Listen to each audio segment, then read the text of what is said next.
আসসালামু আলাইকুম রহমতুল্লাহ। সবাই কেমন আছেন? আশা করি সবাই ভালো আছেন।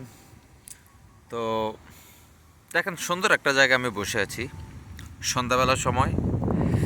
তো আমার জব আরও একটু পরে 10টায়, এখন প্রায় আটটার উপরে বাজে, প্রায় সাড়ে আটটার দিকে, সাড়ে আটটার মতো।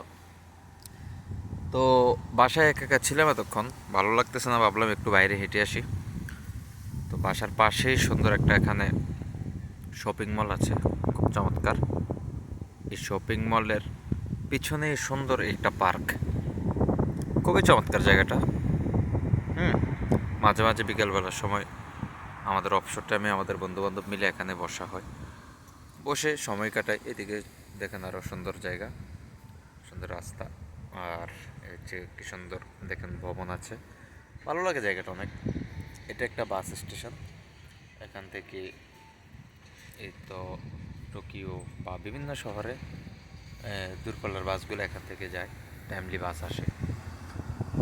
তো যে উদ্দেশ্যে আসলে আমার ভিডিওটা করা, সেটা হচ্ছে আমি এখন একা একা বসে আছি, কী করব, তো ভাবলাম একটা আইসক্রিম খাই। তো সেই হিসেবে আমি একটা আইসক্রিম কিনলাম, দেখে আপনাদেরকে একটা কাপ আইসক্রিম কিনলাম। তো সেই কাপ আইসক্রিমটা খেয়ে আমার এখানে একটা দুইটা ময়লা, একটা হচ্ছে এই যে কাপের যে উপরের যে ইয়েটা, এটা, আর হচ্ছে এই কাপটা, আর একটা চামচ, তিনটা ময়লা। তো এই ময়লাগুলো আমি আসলে কি করব, সেটাই মূল উদ্দেশ্য। যে আমি খেয়ে এখানে কি আমি ময়লাগুলো ফেলে দেব? এই যে এত সুন্দর একটা পার্ক, আপনাদের মতামত কি? আসলে কি এত সুন্দর পার্ক, এত সুন্দর জায়গা, এখানে কোনো ময়লা আমরা দেখতে পাচ্ছি না। এখানে কি শুধু আমি বসি না, আমি বসি না, অনেক মানুষই বসে এখানে, বা বিভিন্ন ধরনের মানুষে বসে, শুধু জাপানিজরা তা না, বিভিন্ন গাইকুকিজিন বা বিদেশি যারা আছে তারাও অনেক সময় এখানে এসে বসে থাকে বা সময় কাটায়। তো সেই হিসেবে তারাও তো বিভিন্ন সময় বিভিন্ন কিছু খায়, কিন্তু আমরা এই সুন্দর জায়গাগুলোতে আমি দেখাই ওইদিকে আরও খুব চমৎকার জায়গা, একটা ময়লাও আপনার দেখেন আশেপাশে। এই যে বেঞ্চগুলা, এগুলোতে মানুষে বসে, এই বেঞ্চগুলোর আশেপাশে কোনো ময়লা নেই। হ্যাঁ, দু একটা পাতা দেখা যায়, উপরে গাছ আছে বিধায় দু একটা পাতা দেখা যায়, এতটুকুই। কিন্তু আসলে দেখেন, এমনিতে আমরা যে ময়লাগুলো করি, এমন কোনো ময়লা কিন্তু আসলে দেখা যাচ্ছে না। তো আমিও এখন এটা খাচ্ছি, তো খেয়ে আমি কি করব? ময়লাকে আমি এখানে ফেলবো না, এটা কখনোই না। আমি কখনোই এখানে ময়লাটা ফেলবো না, আমিও ফেলবো না। ইভেন অন্যান্য যারা আছে তারাও যদি এখানে কোনো কিছু খায় বা কোনো প্যাকেট যদি থাকে, সিগারেট তো খোলামেলা জায়গায় জাপানে খাওয়া নিষেধ, এটা অনেকেই জানেন। তাদের বিভিন্ন সিগারেট তারা খাওয়ার জন্য স্পট আছে, ওখানে সবাই মিলে একসাথে খেতে হবে। আপনার ভালো লাগুক বা না লাগুক, আপনি রাস্তায় হেঁটে হেঁটে অথবা আপনি বিভিন্ন এই সুন্দর জায়গাগুলোতে আপনি বসে বসে সিগারেট খেতে পারবেন না, এগুলো নিষেধ। পুলিশে দেখলে আপনাকে জরিমানা করতে পারে।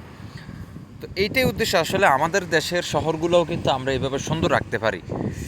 আমাদের দেশের যে আমরা দেখেছি যে ডাকসুর নির্বাচন হওয়ার পর ঢাকা ইউনিভার্সিটির ক্যাম্পাসটা সুন্দর করার জন্য যারা নির্বাচিত হয়েছে তারা খুব সুন্দর চেষ্টা করে যাচ্ছে। আসলে তারাই যদি শুধু করে তাহলে হবে না, প্রত্যেকটা জনগণ, প্রত্যেকটা নাগরিকের দায়িত্ব এটা। এটা শুধু যারা দায়িত্বে আছেন তাদের জন্য না, এখন বর্তমান যারা সরকারি দলে দায়িত্বে আছেন, বিরোধী দলে দায়িত্বে আছেন, তাদেরই শুধু দায়িত্ব না, আসলে এটা হচ্ছে আমাদের প্রত্যেকটা নাগরিকের দায়িত্ব। আপনি ময়লা এখানে সেখানে ফেলে দিবেন না। কত সুন্দর চমৎকার জায়গা দেখেন, এই যে রাস্তাগুলা, একটা ময়লাও দেখা যাচ্ছে না। কি এগুলোতে কি মানুষ হাঁটাচলা করে না? অবশ্যই করে, মানুষ হাঁটাচলা করে, এই রাস্তাগুলোতে মানুষ চলাফেরা করে, কিন্তু রাস্তাগুলোতে কোনো ময়লা নেই কেন? মূল উদ্দেশ্য এইটাই, মূল কারণ হচ্ছে সেটাই, যে আসলে জনগণ হচ্ছে সচেতন। তাদের জনগণ, শুধু তাদের জনগণ না, তাদের দেশের আইন আছে, এবং তাদের দেশের জনগণ সহ আমরা বিদেশি যারা আছি সবাই সচেতন, সবাই চিন্তা করে এত সুন্দর জায়গা, তারা তাদের দেশটাকে সুন্দর রাখার জন্য কতই না চেষ্টা করে। তো সেই জায়গায় আমি ময়লাটা কেন এখানে ফেলে যাব? আমি ইচ্ছা করলে ফেলে চলে যেতে পারি, আমাকে কেউ দেখবে না, কিন্তু আমিও সেটা করব না। আমি কি করব, এই ময়লাটা আমার সঙ্গে করে আমি নিয়ে বাসায় চলে যাব। বাসায় আমার এই ময়লা ফেলার আলাদা বক্স আছে, ওখানে আমি ফেলবো। নির্দিষ্ট দিন তাদের, এই যে আপনার সোমবার এবং বুধবার, অর্থাৎ রবিবার রাত এবং বুধবার রাত্রে আমরা ময়লা ফেলি, সকালবেলা তারা ময়লাগুলো নিয়ে যায়। সোমবার এবং বৃহস্পতিবার সকালবেলা। এই দিনগুলোতে আমরা ময়লাগুলা বাইরে ফেলি। বাইরে বলতে এই ময়লার বক্সগুলোতে আমাদের যে প্যাকেট থাকে ওইগুলো ফেলার জন্য আপনার নির্দিষ্ট জায়গা আছে, ওই নির্দিষ্ট জায়গায় ফেলতে হয়। ঠিক আছে, তো এইটাই উদ্দেশ্য আসলে আমাদের দেশটাকে সুন্দর করার জন্য। পরিষ্কার পরিচ্ছন্নতা এটাও ইমানের অঙ্গ, আমরা সবাই জানি, একটা হাদিস আছে। তো সেই হিসেবে আমাদের দেশটাকে সুন্দর করার জন্য, পরিচ্ছন্ন রাখার জন্য, আমাদের প্রত্যেকটা আঙ্গিনা পরিচ্ছন্ন রাখার জন্য আমরা চেষ্টা করে যাবো ইনশাল্লাহ। সবাই ভালো থাকবেন। আসসালামু আলাইকুম রহমতুল্লাহ।